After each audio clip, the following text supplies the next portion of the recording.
Il est 21h.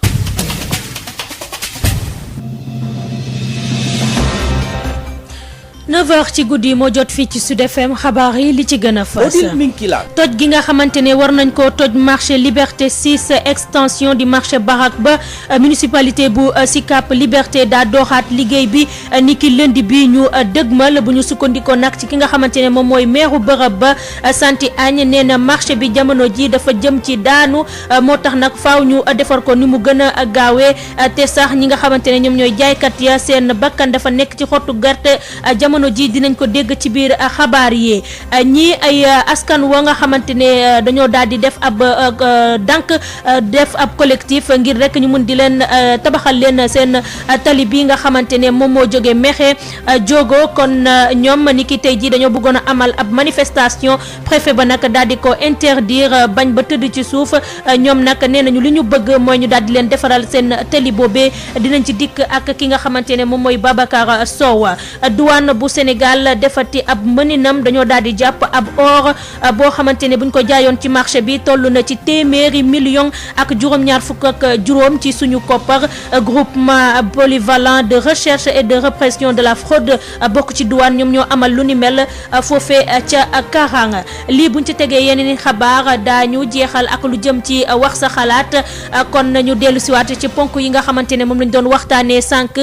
di njiitu réew mi Macky Sall jël ay dogal ngir rek ñoŋal jàng mi ci université virtuelle du Sénégal naka noonu beneen ponk bi dina jëm ci nu ngeen gisee liggéeyu li nga xamante ne moom mooy UCG gannaaw ba ñu korité ni ki démb tey nag ñu xëy di setal dëkk bi beneen ponk biñ ci teg muy ñetteel bi moom mooy lan ngeen ban jàngat ngeen am ci jafe-jafe yi nga xamante ne moo dox ci diggante commerçant yi nekk ci marché Liberté 6 extension di marché Barak ak ki nga xamante ne moom mooy maire Santi Agne di maire bu Sicap Liberté Alassane Wade moneste technique bi dale nag jàmm. Sud FM. Odile Minkila moo ne ci kàddu gi ma leen di jaajëfal bu baax a baax ci ànd bi ngeen di ànd ak rajo Sud FM di fi taataanee xabaar ni ma leen ko waxee ca bopp ba noonu la ñu koy dooree douane bu Sénégal daal di defati mëninam ñoom nag dañoo daal di teg loxo ab or boo xamante ne or brut lañ koy woowee boo xamante ne buñ ko jaayoon toll na ci téeméeri million ak juróom-ñaar fukk ak juróom kon ci suñu koppar élément yu groupement polyvalent bu recherche et de répression de la fraude bokk ci douane ñoom ñoo def lu ni mel foofee nga xamante ne moom mooy ca Karang nee nañu nag ñaari nit daal di nañ leen teg loxo ci lu ni mel gannaaw ba nga xamante ne gis nañ ni juróomi lingo kon yoo xamante ne benn bu ci nekk kon 1 kilogramme nga daal di am nee nañu nag ñaar ñooñee ay seeni nationalité du Sénégal kon jamono ji nag yëf yi yóbbu nañ ko ci yoon.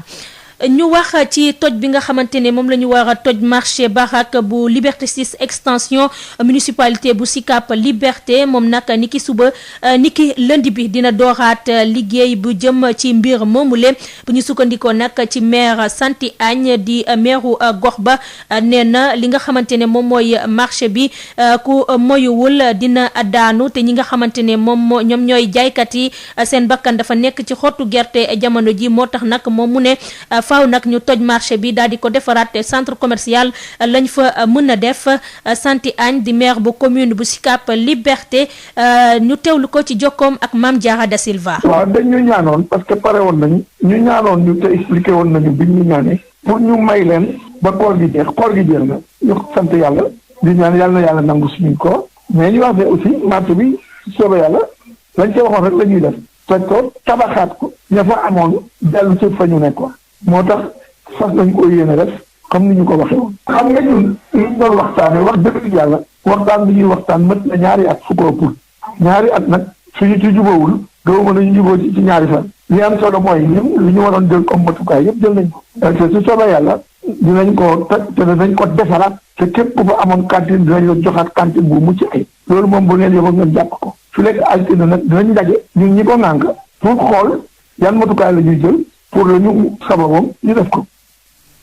mu nekkoon maire Santy Agne ci mbir moomee sax la ñuy des ndax ñi nga xamante ne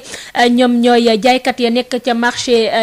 Barak bu Liberté 6 extension ñoom nag ab recours la ñu daal di dugal ñoom nee nañu faaw nag maire Santy Agne bàyyi seen marché boobee kon ñu mën na wëyal seen liggéey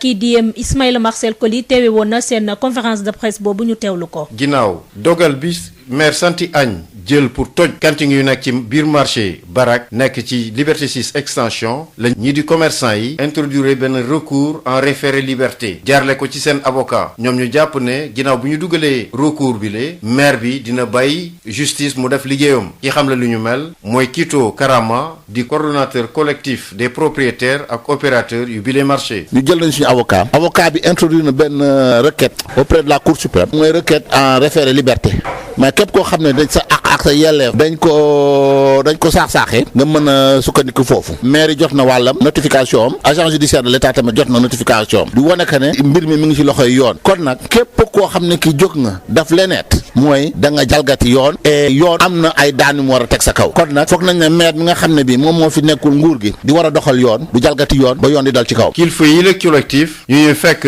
ci bile marché ñu ngi ñaawlu taxawaay maire bi ci dogal bu mu jël nee nañu yónnee nañu ay bataaxel pour mu mun leen recevoir booy ba léegi maire bi yeeyul yàbbi ci lu jëm ci seen correspondance yooyu la. ak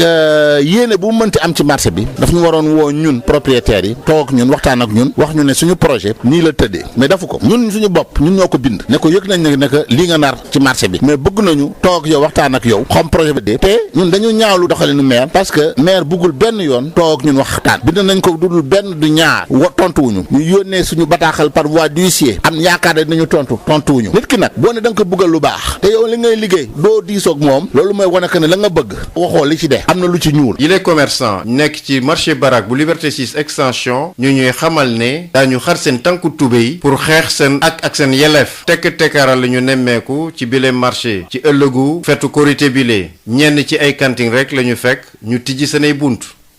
Ismaïla Marcel Coly kon loolee dina bokk ci ponk yi ñuy waxtaanee ci kon wax sa xalaat ni ki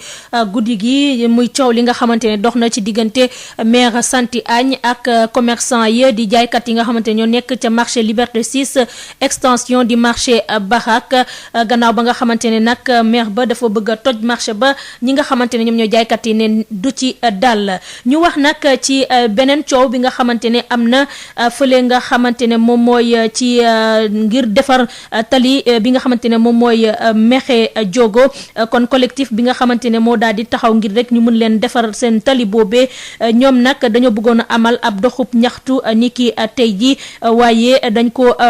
leen ko tere ki fa jaar moom mooy préfet ba ñoom nag nee nañu faaw nag ñu amal lu ni mel parce que li nga xamante ne moom mooy seen yoon boobee dafa doon loo xamante ne dafa leen soxal kii di Babacar Sow moo ci indi ay leeral. aaye bi nga xamee ni aaye nañ ko yëngu-yëngu collectif bi nga xamee ni dafa bëgg ñu defar yoon wi dox diggante Ngaye Mékhé ak Diogo di loo xam ne lii njiitu réew mi moo leen ko digoon ci atum 2017 bu muy ubbi centrale solaire seen énergie te Santhiou Mékhé loolee neexul benn yoon kuréel gi nga xamee ni manifestation boobee nga xam ni façon na ko yéen a taxawal kilifa gi ngànk ndogali ci nguur gi ci gox bi daf ko daal dee aaye tax na ba ñu nekk ci kuréel gi mer ba fut Ngagne Gueye coordonnateur collectif bi lañ cee daal di déglu. kuréel gi dafa jàppan woote toogaanu ñaxtu altine fukki fan ak juróom-ñaar ci weeru mai 2021 fii ci Ngaye Mékhé pour fàttali njiitum réew mi léegi nga xamante si maanaam defoon na ko fi fii ci Ngaye Mékhé ba muy dem di ubbi ji centrale solaire énergie bu mag ba nekk ci Santhiou Mékhé ci alxames ñaar fukki fan ak juróom-ñeent ci weerum juin 2017 pour fàttali ko tamit tolluwaay gu bon gi nga xamante si maanaam tali bi toll na ko bon ngoo xamante pour nga jaar ci problème la loolu yaakaar naa ni képp koo xamante si rafetlu woo ko tamit waroo koo xalab mais ci mujjantal gi suñ kilifa yi nga xamante ñoo fi nekkal buur danoo jàpp que ni manifestation bi daañu xaar ba jëmmi jamono ndax lan ñoom ñooñu nga xam ne ñoo bokk ci kuréel gi ni daal xamuñu lu tax kilifa gi nga ko ndogali ci liggéey réew mi ci gox bi daal di aaye li ni mel ba tax sax ñoom ñooñee nee nañu daal ci diir bu gàtt daañu woote beneen toogaanum ñaxtu bu mag a mag balaa ñuy jàkkaarloog waaye taskati xibaar yi ñu déglu ci Ngagne Gueye jëwriñ ji nekk ci bopp kuréel gi yëgal ñi nekk ci biir réew ak ñi nekk ci bitim réew que ñu xam que ni du tey la ñuy soog a tere ay manifestation pour luy defar tali bi nga xamee ne moo jógee Ngaye dem ba Diogo te ñu ngi leen di xamal que ni ñu ngi salfaañe suñu àq ak suñu yelleef boobu ba léegi sa pëna tàkkul xeer jógul dara jógul nan xam que ni tamit daañu organiser benn toogaanu ñaxtu daje ak taskatu xibaar yëpp pour wax situation bii nga xamante ni moom la tali bi toll. ñu ngi ciy woo ñëpp ñi nga xamante ni ñoom la tali bi concerné Fass Boye Diogo Darou Fall commune de Mewane Ngaye Mékhé Baba Garage Bambey di leen wax que ni une manifestation pacifique est prévue. Tivaouane Babacar Sow depuis Mékhé pour Sud FM. Babacar Sow ñu lay jaajëfal bu baax a baax ñu wax nag ci fanweeri kon ñetti téeméeri dose yu bees yoo xamante ne Sénégal jot na ko ci vaccin Sinopharm loolee kon niki tey jii le ministre de la santé ak action sociale di Abdoulaye Diouf Sarr daal di jot yooyu les dose kon muy ab ndimbal boo xamante ne mu ngi jógee ci dëkk bi di Chine ngir rek gën a yokk kon doole ci xeex bi jëm ci wàllum Covid 19 ki nga xamante ne moom mooy Abdoulaye Diouf Sarr nag kontaan lool ci dose yooyu nga xamante ne suñu dëkk bi jot na ko ngir xeex wopp bi di coronavirus Abdoulaye Diouf Sarr la ñuy teewlu ci micro wu Marie Rosalie Ndiaye. D'abord avant may sore wax ne si turu président de la République Macky Sall mais aussi si turu gouvernement bi ak si turu peuple bi yëpp may delloo njukkal di këram bu baax gouvernement au Chine parce que tey ñu ngi ñu indil 300 000 doses yu ñu may bu ngeen fàttale ko Sénégal ba muy commencé vaccination dafa jëndoon 200 000 doses ci Chine pour lancer vaccination bu ñu mënee am d'ailleurs résultats yi ñu am tey mën nañu wax ne loolu moo ko waral parce que danañu permettre woon nañu teel a démarrer suñu vaccination tey nag ñu may ñu 300 000 doses ñu recevoir ko tey war a mën a donc continuer suñuy performance parce que bu ngeen seetloo fan yi mbir mi xawoon na wàññi tuuti parce que vaccin amul ci àdduna bi mais li ñu ci amoon déjà presque lu bëri dugaloon nañ ko ci vaccination bi tey nag bu ñu amee 300 000 doses yi danañu mën a tax ñu gën a def ay jéego ci mbir mi Sénégal gën a mën a donc yokk ay performance am bon nag ci turu président de la République ak ci turu gouvernement bi ak ci turu peuple bi yëpp maa ngi remercier waat encore une fois coopération chinoise di wax ne ambassadeur bi ma wax dëgg yàlla taxawaayam gis nañ ko parce que taxawaayam moo ñu waral d'ailleurs lu bëri suñu digganteeg Chine ñu mën ko def ci dans les meilleures conditions bon de coopération exemplaire bu mel nii il est important que ñu fësal ko parce que tey vraiment li coopération chinoise def ci wàllu vaccin nekk na loo xamante ne dana tax Sénégal jëm ci kanam ci wàllu vaccin. riñ ñu dénk wàllum paj mi fii ci suñu biir réew di Abdoulaye Diouf Sarr gannaaw ba nga xamante ne nag jot na ñetti téeméeri dose ci lu jëm ci vaccin Sinopharm kon muy loo xamante ne